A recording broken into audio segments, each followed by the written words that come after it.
Video शुरू करने से पहले आपको दो स्टेटमेंट सुनाता हूँ। पूरी वीडियो में आप इन बातों को याद रखना, बाकी तो आप काफी कुछ समझ ही जाएंगे। तारीख 30 जनवरी साल 2023। नीतीश कुमार ने मीडिया से बात करते हुए बोला, मर जाना कबूल है लेकिन बीजेपी के साथ जाना हमें कभी कबूल नहीं। मर जाना कबूल है, उनके साथ जाना हमको कभी कबूल नहीं है, ये अच्छी तरह जानना।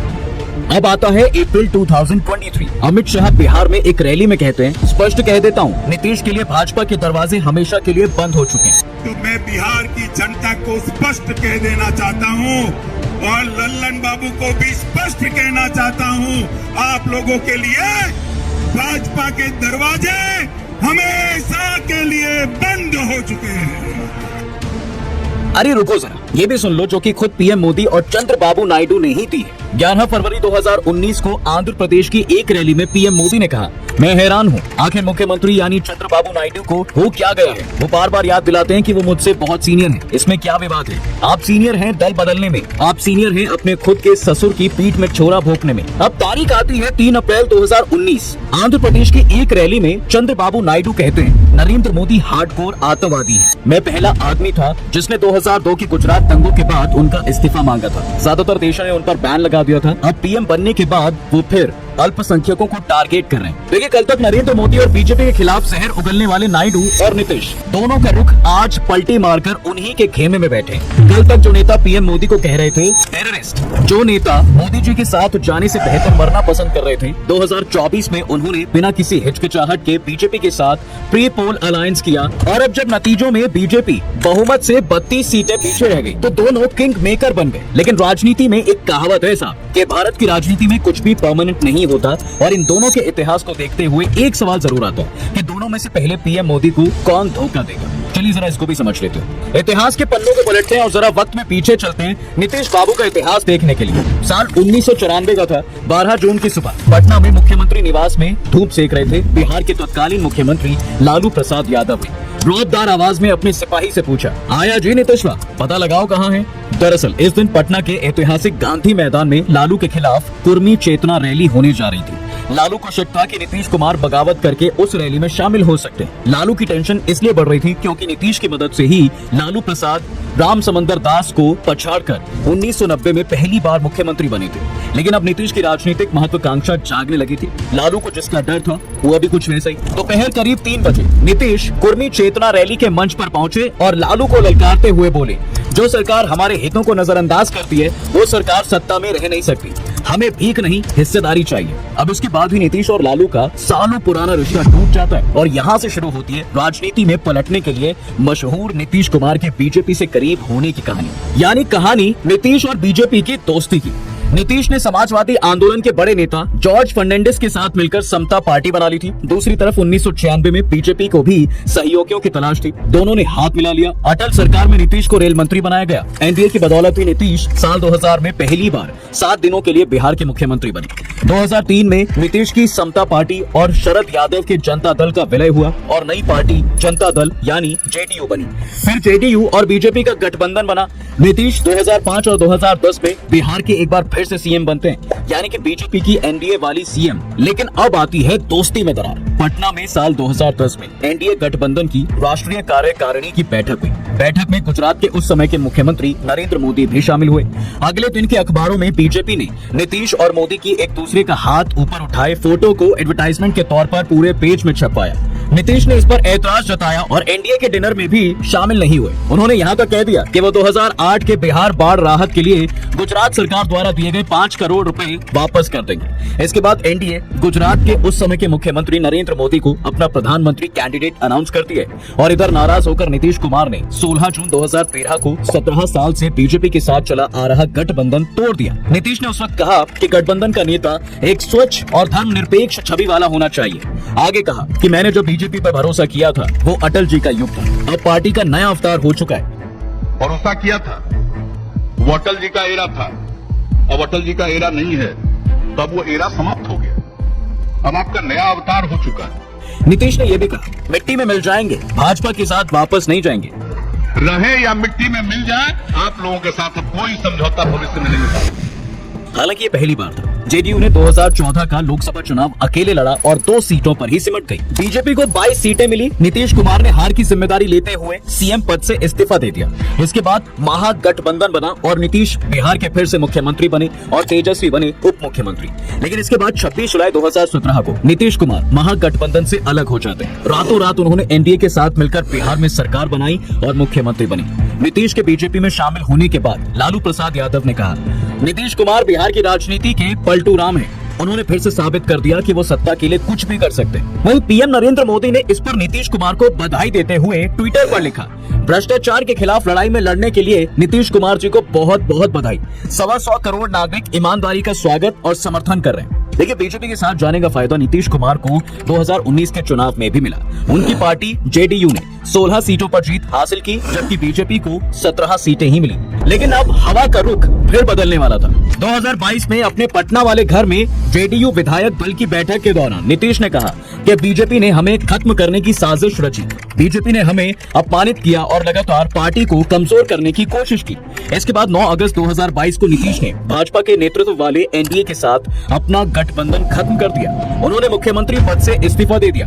उन्होंने आरजेडी, कांग्रेस और अन्य पार्टियों के साथ मिलकर 164 विधायकों की एक टीम बनाकर नई सरकार बनाई। तेजस्वी यादव को डिप्टी सीएम बनाया गया और खुद 8वीं बार बिहार के मुख्यमंत्री पद की शपथ ली। इस बार नीतीश सिर्फ अलग नहीं हुए थे, बल्कि एनडीए और नरेंद्र मोदी को सत्ता से बेदखल करने के लिए कुछ भी करने को तैयार थे। एनडीए से अलग होने के बाद नीतीश कुमार ने विपक्षी गठबंधन इंडिया को बनाने में भी नीतीश ने अहम भूमिका निभाई।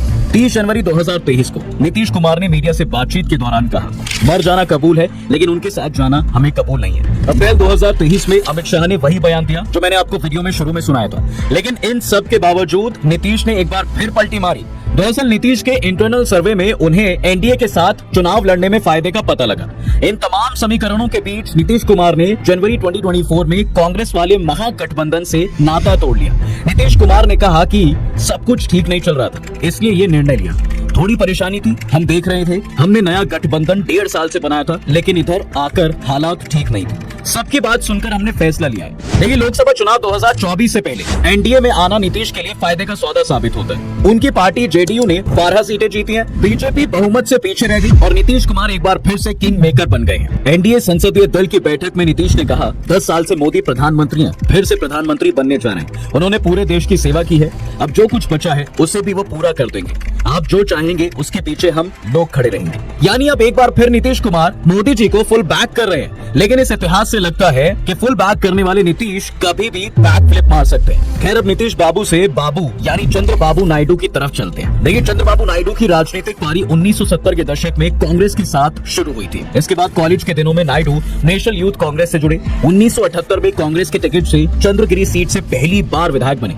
उस समय 28 साल के नायडू सबसे कम उम्र के विधायक थे। इस दौरान नायडू सिनेमेटोग्राफी मंत्री के तौर पर तेलुगु सिनेमा के स्टार एनटी रामा राव से मिले, जिसके बाद रिश्ते इतने मजबूत हो गए कि नायडू ने 1981 में एनटीआर की दूसरी बेटी से शादी कर ली। 1986 में नायडू को टीडीपी का जनरल सेक्रेटरी बनाया जाता है। 1989 में नायडू ने चुनाव जीता। एनटीआर का तख्ता पलट करने के बाद 1 सितंबर 1995 को 45 साल की उम्र में आंध्र प्रदेश के मुख्यमंत्री पद की शपथ ली। राज्य ही नहीं, राष्ट्रीय राजनीति में भी नायडू का दबदबा देखने को मिल रहा था। उन्हें 13 पार्टियों वाले यूनाइटेड पार्टी का लीडर भी बनाया गया। यहाँ तक सब कुछ नॉर्मल था। फिर आता है साल 1998। 1998 देश की राजनीति का वो दौर था जब बीजेपी ने कांग्रेस विरोधी पार्टियों को एकजुट करके एनडीए गठबंधन बनाया। इसका फायदा बीजेपी को मिला और अटल बिहारी वाजपेयी दूसरी बार प्रधानमंत्री बनते हैं। उस समय टीडीपी ने बाहर से समर्थन दिया। 1999 के चुनाव से पहले ही वाजपेयी और नायडू के बीच में समर्थन को लेकर डील हो चुकी थी। चुनाव के बाद टीडीपी ने एनडीए गठबंधन को सपोर्ट दिया था। लेकिन यहाँ एक दिलचस्प चीज हुई थी, वो ये कि दरअसल 1999 के लोकसभा चुनाव में टीडीपी ने आंध्र प्रदेश की 42 में से 29 सीटों पर जीत हासिल की थी। उस वक्त सीट के मामले में टीडीपी बीजेपी को समर्थन करने वाली सबसे बड़ी पार्टी बनी, लेकिन टीडीपी सरकार में शामिल नहीं हुई। 2018 में अटल बिहारी वाजपेयी के निधन के बाद उन्हें याद करते हुए चंद्रबाबू नायडू ने कहा था कि 1999 में वाजपेयी जी ने उन्हें 8 कैबिनेट सीटों का ऑफर किया था, लेकिन टीडीपी ने केंद्रीय मंत्रिमंडल से दूर रहने का फैसला किया और एनडीए की सरकार को बाहर से समर्थन दिया। ये दोस्ती थी अटल बिहारी से, लेकिन फिर मोदी जी सीन में आते हैं। दरअसल टीडीपी के सहयोग से ही वाजपेयी 2004 तक देश के प्रधानमंत्री बने रहे। इसी दौरान चंद्रबाबू नायडू जोर शोर से सेक्युलरिज्म की वकालत करने लगे। 2002 में गुजरात में हुए सांप्रदायिक दंगों के बाद नायडू ने तत्कालीन मुख्यमंत्री नरेंद्र मोदी का इस्तीफा मांगा। हालांकि उस वक्त बीजेपी ने कहा कि सहयोगियों की किसी भी तरह की बकवास को बर्दाश्त नहीं किया जाएगा। हालांकि नायडू ने धैर्य रखते हुए उस वक्त कोई सख्त फैसला नहीं लिया, लेकिन उस समय आंध्र प्रदेश के मुस्लिम नेता असदुद्दीन ओवैसी ने कहा था कि नायडू बिना कपड़ों के किंग मेकर है। तमाम विवादों के बाद भी टीडीपी ने 2004 का विधानसभा और लोकसभा चुनाव एनडीए के साथ मिलकर ही लड़ा। राज्य और केंद्र दोनों में करारी हार मिली। कांग्रेस पार्टी ने 185 सीटें जीती, जबकि टीडीपी केवल 47 सीटों पर ही सिमट गई थी, जो पार्टी के चुनावी इतिहास में अब तक की सबसे कम सीटें थी। वहीं लोकसभा में भी पार्टी 42 में से केवल 5 सीटों पर ही सिमट गई। चुनाव हारने का असर ये हुआ कि नायडू ने गुजरात दंगों और बाकी मुद्दों का हवाला देते हुए एनडीए का दामन छोड़ दिया। 2004 की टूटी इस दोस्ती के तार फिर से तब जुड़े जब नई दिल्ली में नायडू और मोदी के बीच एक बैठक हुई। इसमें बीजेपी और टीडीपी ने साथ चुनाव लड़ने का फैसला लिया। दरअसल 2014 में आंध्र प्रदेश से अलग होकर नया राज्य तेलंगाना बना। नए राज्य में नायडू को कई तरह की दिक्कतों का सामना करना पड़ रहा था। इस दौरान नायडू की टीडीपी ने बीजेपी और पवन कल्याण की जन सेना के साथ गठबंधन में चुनाव लड़ने का फैसला लिया। उनके इस फैसले पर नरेंद्र मोदी ने कहा, मोदी, नायडू और पवन 1+1+1+ नहीं बल्कि 111 हैं। 2014 के आम चुनाव में पार्टी ने 16 सीटें जीती और वोट शेयर भी 40% से ज्यादा करा। वहीं राज्य विधानसभा चुनाव में नायडू के नेतृत्व में पार्टी ने 175 में से 102 सीटें जीती। वहीं बीजेपी ने 2% वोट के साथ 2 लोकसभा सीटें जीती। टीडीपी को केंद्रीय मंत्रिमंडल में भी जगह मिली, जबकि बीजेपी के विधायकों को नायडू सरकार में मंत्री बनाया गया। लेकिन 2017 इस दोस्ती में फिर से दरार आती है और एक बार फिर नायडू ने एनडीए छोड़ दी। दरअसल अगस्त 2017 में वेंकैया नायडू को सरकार से हटाकर उपराष्ट्रपति बना दिया गया। 2014 में टीडीपी का एनडीए के साथ चुनाव लड़ने की एक वजह वेंकैया नायडू भी थे। वेंकैया नायडू नई दिल्ली में चंद्रबाबू नायडू के सबसे भरोसेमंद थे और वेंकैया के जाने के बाद सत्ता के गलियारों में आंध्र के मुख्यमंत्री का दबदबा कम हो गया। ये दरार और गहरी हो गई क्योंकि नायडू को पूरे 1 साल तक प्रधानमंत्री से मिलने का वक्त नहीं मिला। उधर पवन कल्याण ने नायडू के बेटे नारा लोकेश के खिलाफ भ्रष्टाचार के आरोप लगाए, जिससे टीडीपी को लगने लगा कि उनके खिलाफ ये सब कहानी बीजेपी ने लिखी है। नायडू ने 2018 में आंध्र प्रदेश को विशेष राज्य का दर्जा देने की मांग जोरों शोरों से उठाई।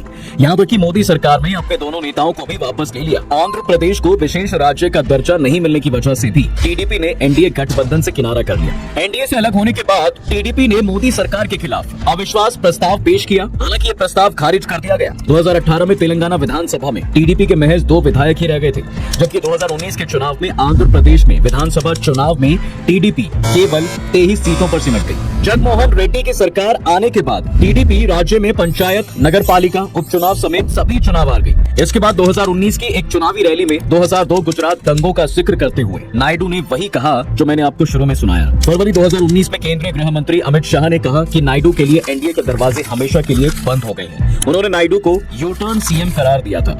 लेकिन इसके बाद आती है वापसी की बारी। 73 साल के नायडू को लगा कि भाई उनका राजनीतिक करियर खत्म हो सकता है। एक रैली के दौरान वोटर से भावनात्मक अपील करते हुए उन्होंने कहा, अगर टीडीपी सत्ता में नहीं आती है तो 2024 मेरा आखिरी चुनाव होगा। जून 2023 में 5 साल में नायडू ने पहली बार अमित शाह से मुलाकात की थी।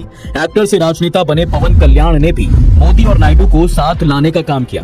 2024 के चुनाव के 1 महीने पहले मार्च में टीडीपी एनडीए में शामिल हो गई। ऐसे में अब इन दोनों ही नेताओं का ट्रैक रिकॉर्ड देखकर यही समझ में आता है कि राजनीति में सिर्फ एक चीज परमानेंट है कि कुछ भी परमानेंट नहीं है। बाकी आपको क्या लगता है कि कौन पहली पलटी मारेगा या फिर सरकार सही चलेगी? बताइए जरूर हमें कमेंट में। इसके प्रायोजक हैं एडवांस कंप्यूटर, निकट इंडियन बैंक, बूढ़नपुर, आजमगढ़।